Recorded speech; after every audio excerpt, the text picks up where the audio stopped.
So it's not Maslow's pyramid of needs, it's the ice cream cone of delight. Hey everybody, it's John Lamberton here alongside my good friend and business partner, Mr. Jason Brockman. We are here for another episode of the Ambitious Lifestyle Business Podcast, where as always, it is our job to help you get more customers and make more money without just working harder. So without further ado, let's dive straight into this month's episode. Today, we are joined by 1%er Mel Statner. Now, Mel joined the 1% Club about 4.5 years ago with her locksmith business, Dr. Locks. Over those 4 and a bit years, she's been one of the club's most consistent implementers, constantly leaving her business 1% better each and every week. However, locksmithery, one of my favourite words in the world, doesn't massively fire her up. And for a while, Mel felt stuck. Now, by investing in her own personal development, she not only got herself unstuck, but discovered that she could do the same for others. And having systemized her locksmith business, now works as a stuckness coach. Mel, welcome to the Ambitious Lifestyle Business Podcast. Hello, thank you for having me. So, what is a stuckness coach? That's my first question for you. Well, if I could do the coach thing first, if you like, because for a long time I thought, you just can't be a coach. There's too many coaches. Why do people need a coach? And then I was thinking, so about 3 years ago, I picked up a cello and decided I wanted to learn the cello, which is a bit random. But I had no idea if I could do it, and I just wanted to. I didn't have any great stakes on it. But honestly, my cello teacher sits and watches how I do it and how I hold the bow and how I do this, that, and the other. And her instruction helps me beyond recognition. So I could learn it by myself technically and follow along online or something like that, but I wouldn't achieve any kind of results that I wanted. So that kind of answers my own sort of worry about, why do people need coaches? And frankly, you get places faster, don't you, and better, and you achieve better outcomes sometimes if you have the right person helping you. And then stuckness, because I think really that's been my life experience, which was a huge problem. So having had a huge problem for a long time, like I'm talking 2 or 3 years, and being really, frankly, really miserable to the point of being genuinely suicidal for a long time, I was really stuck. And then now, having found the things that help me get unstuck, and learned how to do those and how to implement them, there really is no need for somebody to be stuck for months and months and months or longer. Once you find the right thing, then you find the right thing and you do it, it works, and you're off. So that's why. So is that, again, it's one of those, if you are stuck, you often feel there isn't a solution. And, it doesn't matter if you've been there before. No, what you've tried worked for you, but that won't work for me. There is a series, I think, of limiting beliefs, aren't there, that people will put up as these barriers to almost have that learned helplessness, is it? Maybe, but I was in my stuck period, let's call it. I was trying. I wasn't just, lying in bed eating chocolate, like crying. That's called Christmas. Not the crying bit. But, Jason will, attest to the fact that I often turned up and was, stuck and miserable and was trying. I was working hard. I've always been genuine. I've always been a real hard worker and a high achiever. And I've got where I've I joined the TA, so I went through army basic training. I got a job where there was 1,000 other people that wanted to do it. I've chosen lots of things over my life that I thought were really hard because they were hard. And just thought, right, okay, let's see if we can do this. And that's been my sort of mode of operation throughout my entire life is a lot of effort and hard work and grit and determination and resilience. But that was my main strategy, if you like. But then that applied to being stuck and miserable didn't help me because I was trying, but I wasn't getting anywhere. I was getting up, I was going for a walk, I was eating vegetables, I was, getting to the gym or a little bit, I was really trying, but I couldn't get myself out of the pit that I felt that I was in until I found 2 or 3 key transformational tools that I was like, oh my God, this actually works. And then you take one step and then you get somewhere different and then you take another step. And that's why I honestly feel like so excited to be able to spend what I consider now the rest of my working life helping people get out of misery quickly. So, yes, you can probably do something by yourself and it may take you a long time, but I know for a fact that if somebody works with me, they'll get where they want to be a lot sooner and with a lot less pain, hopefully. How do you feel you got? Sorry, go on, Jace. I was going to say, as you say, I've seen the last 4 years with you, Mel, and it's been there's been lots of stuckness in amongst that period of time. But yeah, your hard work, determination, and grit has taken you so far through that for the last 4 years. But actually, the last year is where that turning point is. I've kind of seen that. If you're happy to go there, I'd love to talk about. I'm sorry for the 3 years of misery of turning up and just going, I'm so miserable. I haven't seen that. I'd love it. I know if you're happy to share and stuff, I'd love to go through some of that stuck period with you, if that's possible, because there's so many business owners who get themselves stuck in their ruts, don't know where to turn to do what they do because that's what they do, and that's how you felt with the locksmith business, really, and you trapped in those up to 16-hour days that you as I say, you didn't. It wasn't through lack of effort, lack of trying, lack of want. It was hard grit and determination that kept you in that loop. And yeah, I'd love you to take us down that journey with back there, if that's possible. Yeah, totally. So I mean, in essence, I think one of the things that kind of held me together, and it's almost like my it's almost in a way like my superpower is my ability to work. And I know that kind of goes against the lifestyle business ethos of the 1% Club. But really, I'm an Eastern European by heritage. My grandparents are Eastern European. And I kind of like, I have this sort of this knowledge that you can work your way out of anything. And that's, if there's something in front of you because you still need to, even if you hate your business or you're miserable doing it, you need to pay your mortgage, you need to pay your bills, and you probably think that you can grow your way out of your problems, or I think, make it bigger and then you can extract yourself, or whatever version of that is. So whilst I felt that I was stuck, I also knew that the locksmith business was working in the sense that it was growing and somewhat and making the money that I needed, and also providing, genuinely decent service, and being good at that. But in another way, that was also my problem, because my script is just to work harder, throw more hours at it, try more. And of course, that's then a wheel. And I cannot believe I've been doing this business now for 10 years. It's incredible. And I only started it as something to do after I left teaching. And then 10 years later, and that was a real turning point for me, because I've realised that I didn't want in another 10 years to be doing this as my main business, because it's not really reflective of what I want to, the things that I can do well or best in the world.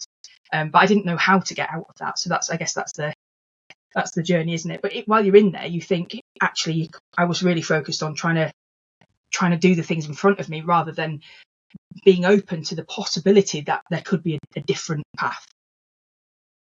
Does that answer your question?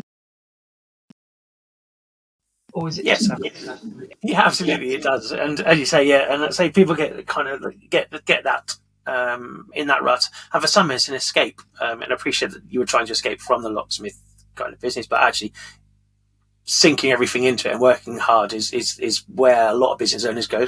I'll just work harder. I'll put my head down. I'll get on with the stuff that I know. Maybe not getting to the stuff that I like. Yeah.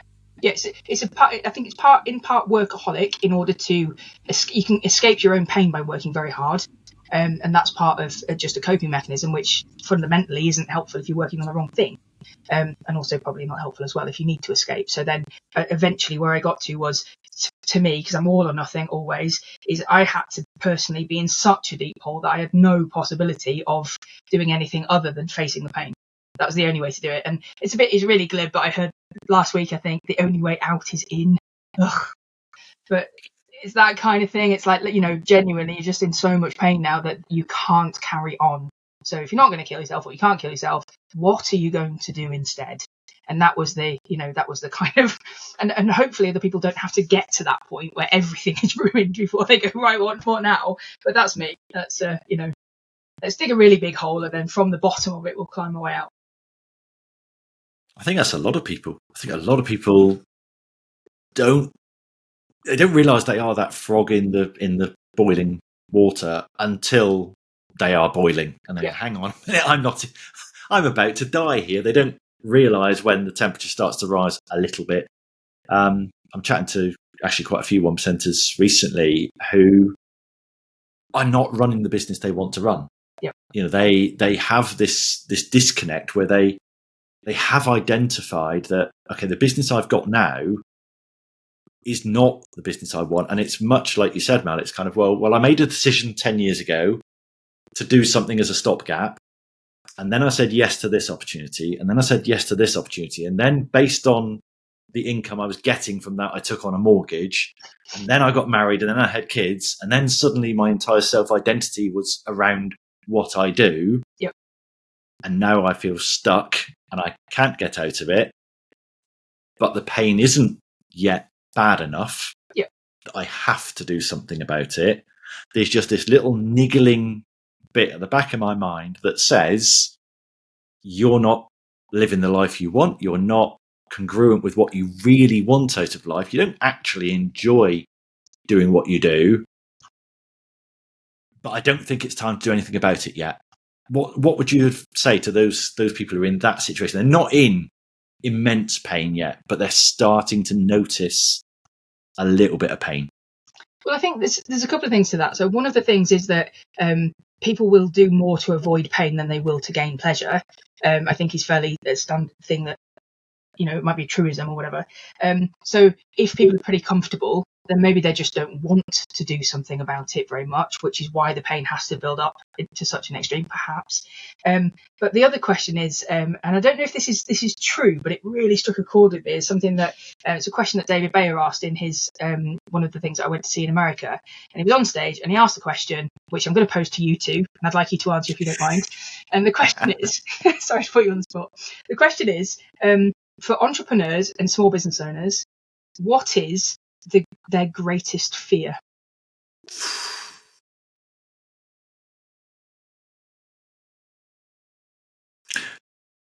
Do not adjust your sets, dear listeners. We are still here. We're thinking this is something you don't get often on a lot of podcasts. Greatest fear. I think personally, greatest fear is losing everything, starting again. I started my ambitious lifestyle business 24 and a half years ago, so that I didn't have to work a day job that I hated. That was my reason for starting the business. I lost that along the way. As soon as I started making lots of money, I started chasing more money. But it always comes back to, I don't want to lose my house. I don't want to have to go and get a job. I feel now I'm completely unemployable. Mm-hmm. And that fear of, I don't know, maybe it's the fear of going and saying to the wife and children, well, very sorry, guys, we're moving out of this house. We're not having a holiday next year. Being the provider, this is like a therapy session here, isn't it?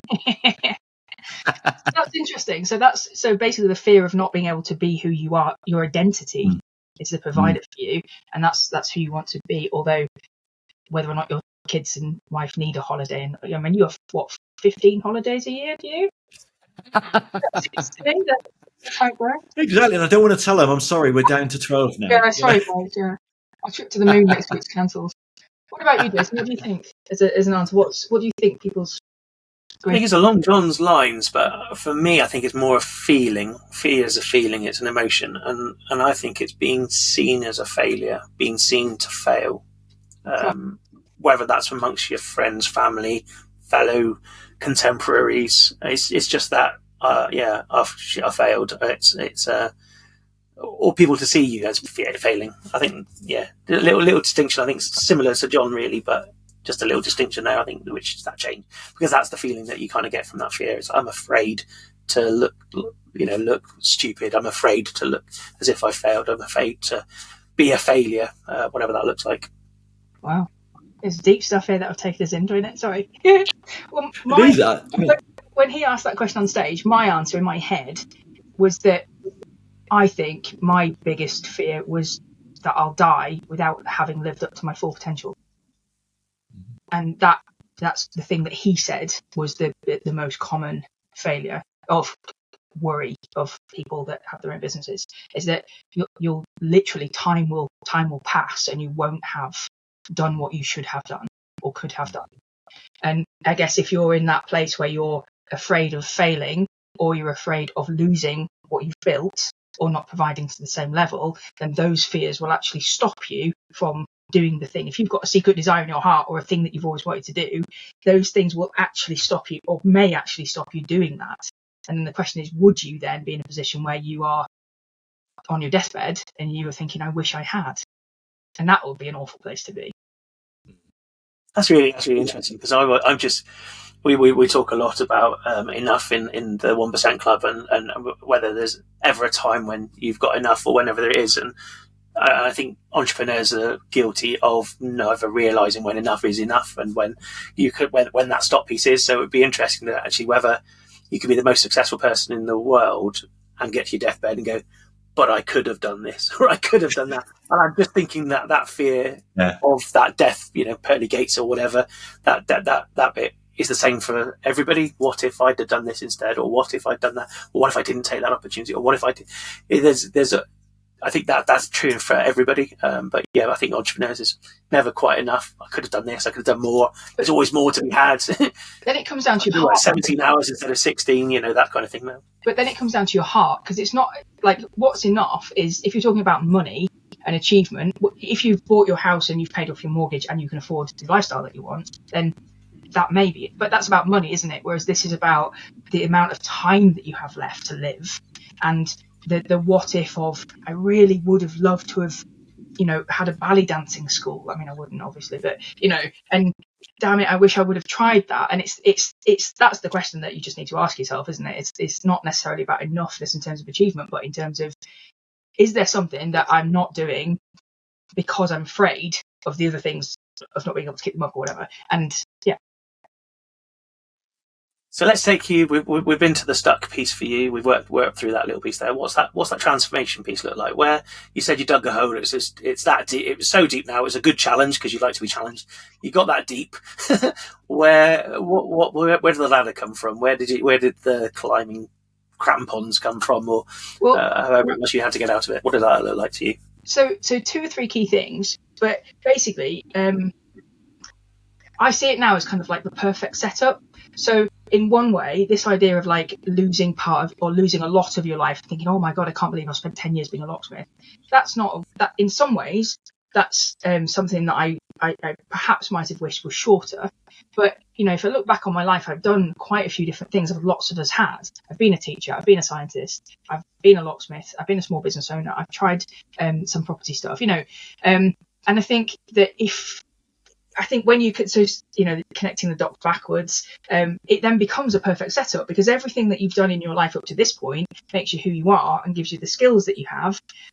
So part of why I'm fantastically confident as a coach is that I know I do a brilliant job. And part of the reason I do a brilliant job is because I was 12 years a teacher, and I'm able to not talk and ask the right questions and find out what somebody's really thinking or believing by asking them questions rather than just talking at them.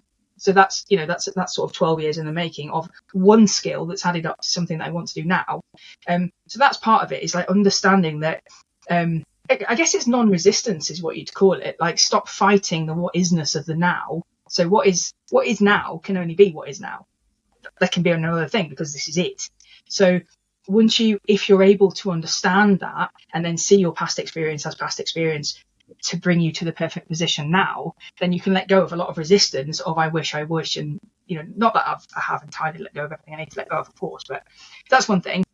And then there's a couple of, like, sort of, for me, three big things, one of which I absolutely do not recommend to anyone, but I did ayahuasca. That was a really good turning point for me.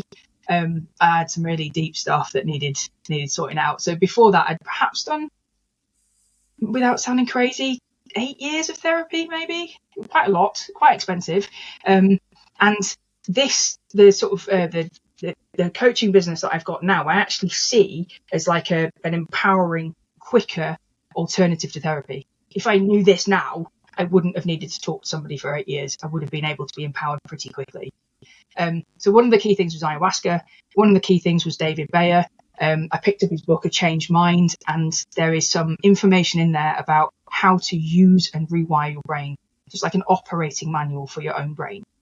And that, honestly, there was some pieces of information in there which applied to myself were transformational, and which is why I then went to America, joined some of his stuff, did his training program, and then so I'm a David Bayer facilitator coach now. So part of the system that I'm using is literally taught by him, and his is going from, I don't know, 20 years of, going around the world and doing things like meditating with, Indians and jumping off cliffs and all kinds of stuff. So part of it was ayahuasca, part of it was David Bayer. But one thing I think David Bayer's got a massive thing missing is the body element. So have you heard of a book called The Body Keeps the Score? I have, yes. Yeah. It's by a guy called Bessel van der Kolk. And his basic main point is that your body, your physical body, keeps the score of your life. So if you fell over as a 7-year-old and broke your leg, in your body, in your nervous system, there's a memory of what has happened to you in your life. It's not good or bad, it just is. So because your nervous system holds on to your experiences, basically, yes, you need to rewire your brain in order to be able to make different decisions and live differently. But also, from my perspective, David Bayer's missing the body element, which is you need to rewire your body. You need to find a way to connect to the subconscious things inside your body and release what you need to release. So then the body element was the sort of second thing. So I did the David Bayer stuff and I had quite a lot of transformation. But then I got to the point where that was kind of at its end point, and now I needed something to do the somatic things, which is basically moving energy through your body and releasing what you need to release in order to align everything. So now you've got your brain sorted out, you've got your body sorted out, you've got your chemicals sorted out in terms of not needing to be addicted, or the cortisol response that people have with different backgrounds. Not, just taking a clear look at things like, caffeine and dopamine and things like that. I don't know if you know the cost to late night scrolling. This is a thing called cheap dopamine. So if you allow yourself to scroll late at night, what you're doing is you're giving your brain dopamine cheaply, easily. And then the next day, you're actually much less able, apparently, to tackle the big task because you've already had quite a lot of reward that you got really easily. So it's things like that. Just literally the biology, the chemistry of your physical being. Understanding those things, you can really make some strides. So I don't need to work hard for dopamine anymore. I can just get out my phone, start scrolling. There we go, instant reward. Yes, it's a bit about comparing popcorn to a steak, though. Sorry for the vegans listening. Popcorn to a cauliflower steak. Yeah, definitely. Yeah. I'm putting myself in the shoes of some of our listeners, thinking they may be in that situation, let's say, where they are feeling stuck and they're feeling that there is, they don't know what their pathway out is. And obviously, we've just talked about David Bayer, we've talked about ayahuasca, we've talked about listening to the body. I can imagine some pushback here from people going, oh, hang on a minute. Yeah. This sounds a bit woo-woo. Yeah. You're not a woo-woo person at all, are you? No. And one of the things I'm most excited about in having this, my second business now, is so the one thing that I can promise every single person that I ever work with is that I will not waste your time. I hate it when something can take an hour or takes an hour and it can take 10 minutes. If you can get a point across in 10 minutes and then somebody can spend 50 minutes implementing it, that's how I roll. So that's one of the main things. I can't even remember what your question was. I'm really sorry. Lack of woo-woo. Lack of woo-woo. Yeah, I'm not woo-woo. It's kind of, I think the analogy that I've got in my head. So one of my locksmith jobs was to open a door, obviously, and I genuinely got through. I started kind of in a sort of lock-picking nice way.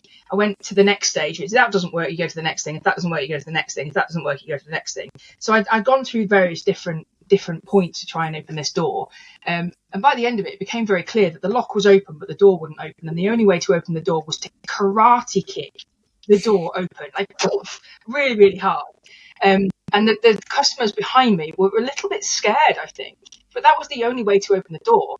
And that's the thing. It's like you keep kicking the same thing until it falls over, and you know that it will fall over. And perhaps you don't need to kick it full throttle first, but you can work your way up there. I think the woo is a really important thing, because we've talked about it several times when we think about messaging and stuff like that, Mel, during our one-to-ones and stuff, isn't it? And yeah, you definitely aren't woo-woo at all. You may have taken some of other people's frameworks and principles and brought them in, and actually you can now deliver that in a really practical way. And actually your answer about why do it in an hour when it can take 10 minutes, when I can get it done in 10 minutes and you can spend the rest of your time making that change, that was really important to me, because that's that practical piece which I think you bring to this offering, really is that practical piece, isn't it? I really embody that. I really hate people wasting my time. But for example, right, so you take the biology, which is rewiring your brain, right, which is fully credited to David Bayer. Like, it's his framework, it's what he does, it works. It's really simple, it's really practical. But it's a practical. That's one of the things that was a turning point for me. It was a practical tool to change my brain. Right, that was one thing. The second thing is, if you take the chemistry of who you are as a living being, we are, I don't want to say, but we are, we're animals. We walk around in this physical body. We've got all kinds of hormones, and actually how you feel is more important to you than anything else almost. If you want a new house, it's because you think it will make you feel good.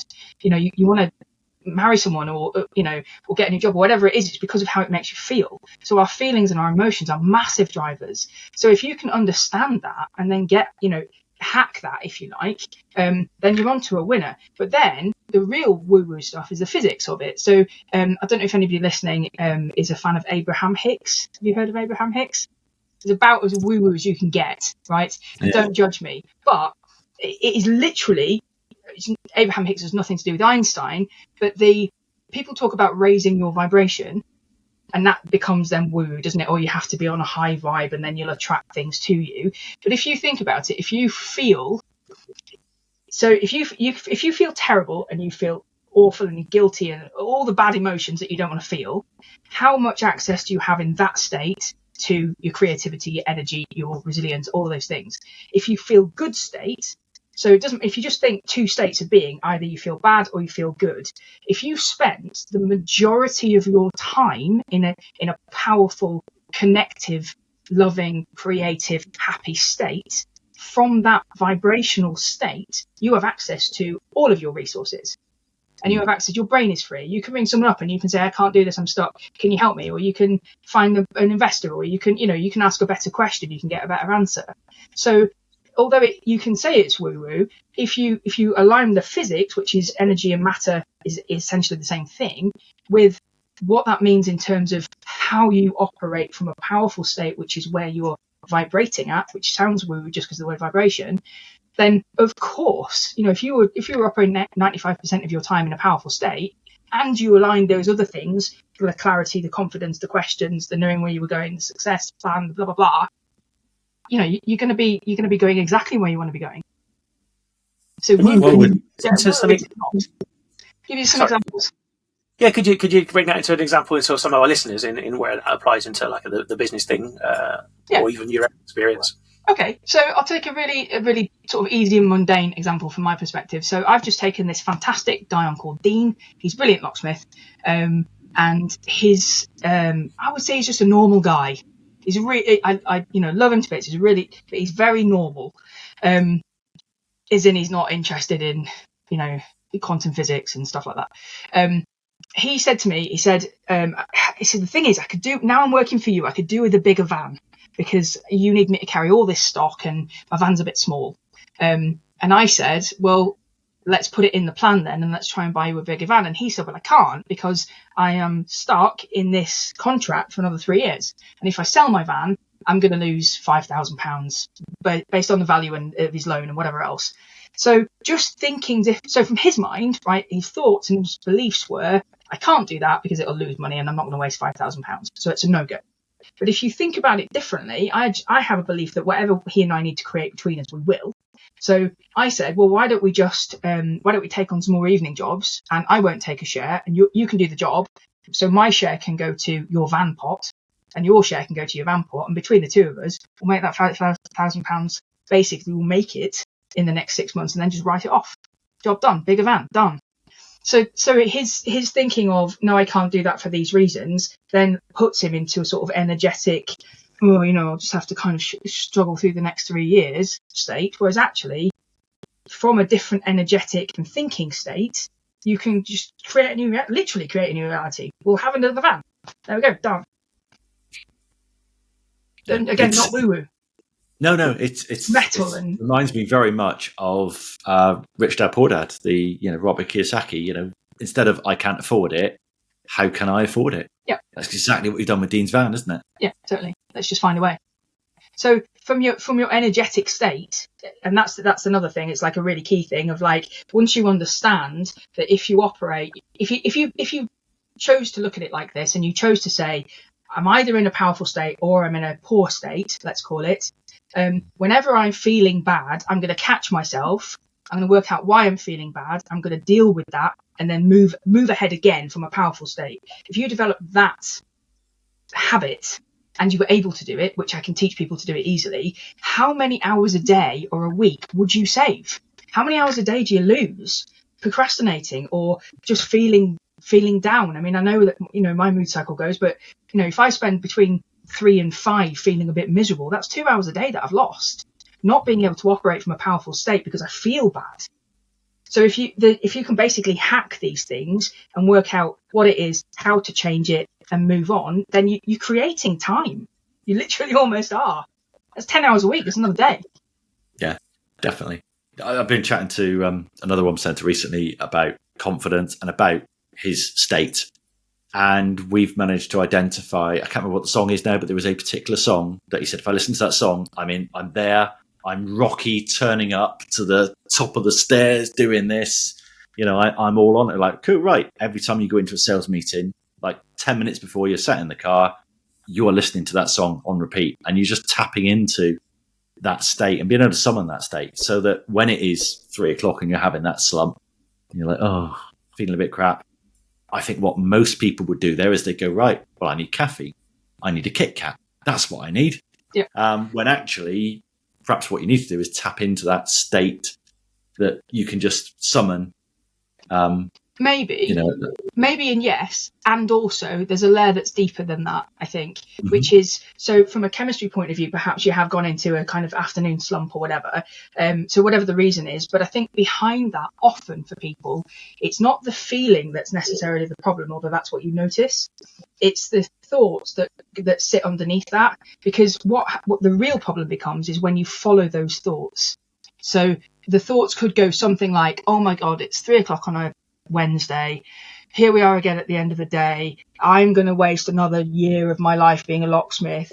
I can't believe that I've got all this other stuff. And you follow the negative thought patterns, which then drag you a little bit deeper into it. So just trying to change your state is great, but it doesn't tackle the underlying thing, which is your beliefs and your thoughts. So actually, if you can catch those, now this is the real magic of it. If you realize that beliefs are decisions, which they are, so at some point you decided that something was true, which may not objectively be true for the rest of the world. It's just a decision in your head, right? So if you've got this technology, which is understanding how to rewire your brain, and you realize that a belief is just a decision, then you can catch yourself and you can work through that, what then is a limiting belief, and then do something about it. And then you've got a real transformation, because you're not changing your state for a moment. You're changing the pattern of thought that you're following, and then fundamentally you'd be changing the actual pattern of that arising, I think. One of those beliefs is it's too late. I'm too old in the tooth. I've been doing this for years. I've been a locksmith for 10 years now. I'm stuck in this, and this is what I'm carrying on with. It's too late for me, isn't it? Yes, it's definitely too late for you, Jason. Sorry, mate. Oh, there we go. Yeah, I'm going to go. Glad you did. Well, that's the thing. So, I mean, we try not to be negative and everything, but like, I did reach out to somebody that just amused me. I reached out to somebody and said, because I'm interested in just talking to people about this because I think it's so powerful. I emailed this group of people and I said, do you have guest speakers? Do you want me to come and speak? And he emailed back. He genuinely said, what you're doing sounds really interesting and innovative and really inspiring. But our group is for men who are over 60. So it's not what you're talking about is not applicable to us. We've got one foot in the grave. And that's the thing. It's like we don't live in a world really where the life expectancy used to be a lot younger, didn't it? Whereas now our life expectancy is upwards of 80 or longer, depending on how you live your life and all the lottery of the other things. And I guess at any point, how old is too old? I mean, loads and loads and loads of examples of people who started a business or started something new in a time that they would have said is too late. But how is it too late? If you spent the last 2 years of your life doing something that you loved and embracing that and rocking it, that's not too late. It's only too late like the minute before you're dead, surely. Was Captain KFC too late? Well, KFC when Colonel Sanders or whatever his name is real was not Captain KFC, but 52 or 62. He was 62, wasn't he? 62, I I would think. say he's in his 60s, definitely. 60, yeah, because Ray Kroc was 52 when he met them at McDonald's. Yeah. And then you've got Walt Disney, you've got Lincoln, you've got Martha Peterson, who, I probably said her name wrong, the woman who runs a somatics business. She didn't start that until she was, I think, 60s. And, you know, the people that run that are in their 80s because they're so physically fit and able that they can get up and down all the time. And, I mean, it's amazing. So it is, and honestly, like my Ukrainian grandma is well dead. And she's a long time dead now. And she decided that when she got a pension, she was an old lady. So she already had a headscarf anyway because she was traditionally Ukrainian, but she decided she was an old lady now, and that she would do old lady things, bought herself a shopping trolley and lived her life like that. My English grandparents decided when they were retired that they would have a free bus pass, and they would just go everywhere on their free bus pass, and that just opened life up to them. So they just rode the buses and went to the seaside and did loads of other things. And it literally was a decision by both sets of grandparents. I'm old now, or great, I'm free now. What should we do? I love that, and there's another belief that you kind of challenge a lot, and that's Maslow, isn't it? And that's he's a very well documented chap who created this hierarchy of needs, which is quoted in every psychological book, every kind of biology, and all sorts of stuff. I know I did it during nursing. It's there, isn't it? But you've got a bit of a challenge on there, Maslow, haven't you? I have, and I'm going to say the words. I think Maslow is wrong. So if you can imagine a triangle, so Maslow's hierarchy of needs, right? So as you said, it's really well accepted, I think, that this is how life is for human beings. So at the bottom of the triangle is your physiological needs, your need for food and your need for shelter. Your next one is safety and security. So, and then above that is love and belonging, then self-esteem. So you can't have any self-esteem till you've sorted the other things out. And then above that is self-actualization, which is your creativity, acceptance, and your potential as a human being, right? And the reason that I think this is wrong, or it certainly is wrong in terms of my experience, is that I have unfortunately spent 40 odd years of my life believing that that's the right way to do it. So I'd say, right, okay, so I need to earn enough money to pay my bills and put food on the thing. And now I need to buy another house because I don't currently have the house that I want. So now I'm going to work for money because I need money for food and clothes and bills and a house. But that's such a big task that if we're not careful, you can wake up 20 years later and realize that you've been chasing your physiological needs and your safety and security, and maybe a bit of love and belonging, and maybe a bit of self-esteem, but you never really give yourself the opportunity to go, right, what's my creativity? What's my potential? And if you go top down and you go, what's the thing that lights me up? Let me find some time for that. And you said this to me, Jason, like maybe this could be the year where you find something you like doing. Because I was so miserable that I didn't know what I liked doing. And you literally said this to me. And it's like, if we approach it from the other way, then everything else underneath it will get filled in. So that's just a way of looking at things, isn't it? It's just a way to go, right, okay, I'm going to start with a real decision. I'm going to make sure that I've got gratitude, that I've got the right kind of energy, that I've got clarity. Then I'm going to bring in some powerful questions, and then my action's going to follow from that. And then where are you going to go if you approach it like that? So yeah, I do. I think the world has Maslow wrong. That's interesting. And you throw in that a load of hope, don't you, as well, which is fantastic. And you've gone from your 16-hour days, 7 days a week pretty much, to 3 days a week, doubling your income and having time now to explore the stuff that you want to do. And that's, I think, a build up over those 4 years. It might have taken a bit of time to get through there, but actually that's where we've got to right now, isn't it? Yeah, and I would say, like, there's no way that I should have. So you're right. In the last year, I've doubled my income. I now have someone that works for me 2 days a week. So I'm 3 days a week on tools, and I'm doing the thing that I want to be doing I have no right to be doing those things because the other things, the Maslow triangle is not sorted out from the bottom up. It is literally a case of change your decisions, change your mind, and use the right tools, and therefore achieve an awful lot more, an awful lot quicker. So it's not Maslow's pyramid of needs; it's the ice cream cone of delight. Well, it's finding a way to actually align everything, isn't it?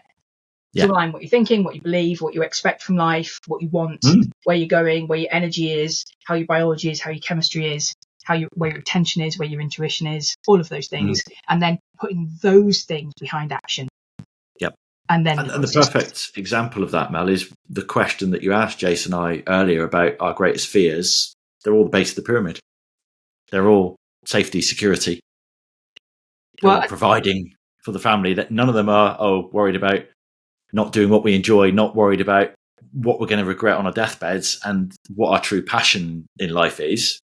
They're all related to that basement of the bloody pyramid. Which, I mean, to be fair, you are you're not doing such a terrible job, either of you, are you? No, but you can see that's where the primal fears are. Is that base level of the pyramid? Yeah, and in reality, you've both probably got your housing and your food covered. Yeah, which is what Jason said earlier about knowing when. Well, that's enough. Let's move up, or let's flip it on its head. Yeah. Ask a better question. Talking about questions, this is the Ambitious Lifestyle Business Podcast. What does the ambitious lifestyle business look like for you? What would my ambitious lifestyle business look like? It would look like, if I could have anything I wanted in a magic wand, it would look like running workshops, delivering courses, 9 months of the year, creating huge transformations for people and enabling them to take that, learn it, do it themselves. And then having 3 months of the year to travel and carry my cello around the world. Can't wait to the 1% Christmas party because we've got guitarists, we've got cellists, we've got all sorts going on. So we'll have a full orchestra this year, John. I'm looking forward to that. There's one thing that you mentioned earlier, Mel, that really, really caught my attention, and I've heard it talked about on another podcast as well.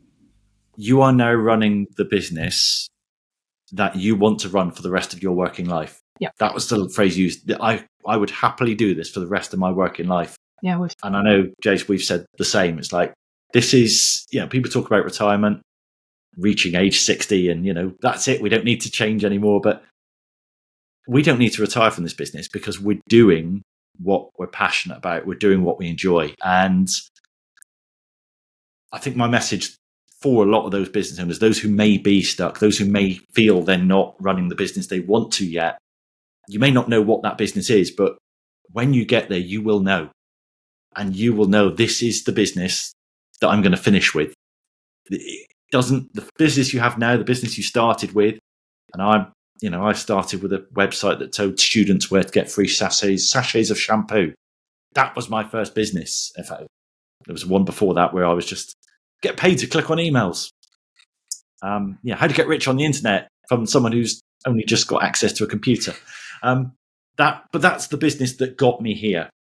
And where you want to be is possible, and it is, as you said, mate, it's just based on those beliefs. Yeah, being able to changing your actions, changing your thoughts. Well, being brave enough to be able to look at it and go, actually, do you know what? Is that if I'm to go back to the procrastinating thing, if I'm procrastinating, why? And it's because you're afraid. On some level, it's fear-based. On some level, you're afraid that you'll fail or you'll look stupid or somebody's cleverer than you or whatever. And then if you can, instead of trying to power through and force yourself, which was always my mode, and it's a lot of people's mode, and work your way out, it's hang on a minute, wait a minute. If we can take a little bit of time and look at that properly and rewire that, then you're actually free. And you're not forcing yourself anymore to do things that you don't want to do, because actually what you will do, you'll be able to do it better because you won't be fighting against it, your fears that you don't even necessarily know are there. That you probably made up when you were 6 because someone had better handwriting than you, so you decided that you can't write properly. I mean, it's not even real, it's just a thing. that's the thing. Once you realise that a belief is a decision, and you made it subconsciously years and years and years ago, you realise, hang on a minute, I don't need to hold on to that. I can look at that. Yeah, and literally become free and empowered because you change your brain. Yep. If anybody wants to get in contact with you, Mel, and become a little less stuck, how's the best way they can do that? At the moment, email, which is mel@nomorewasteddays.co.uk. Awesome. Thank you, Mel, for joining us on this brilliant episode of our Ambitious Lifestyle Business Podcast. Catch you, dear listeners, on another one. Thank you for your time. See you next one. Thank you, everybody. Bye-bye. So there we are, another episode in the can. How was it for you? Please let us know. However you listen to these podcasts, please leave a review on that platform. Let us know what we can do better, what you like, what you don't like, and how we can improve to make this show even better for you. We'll see you next time.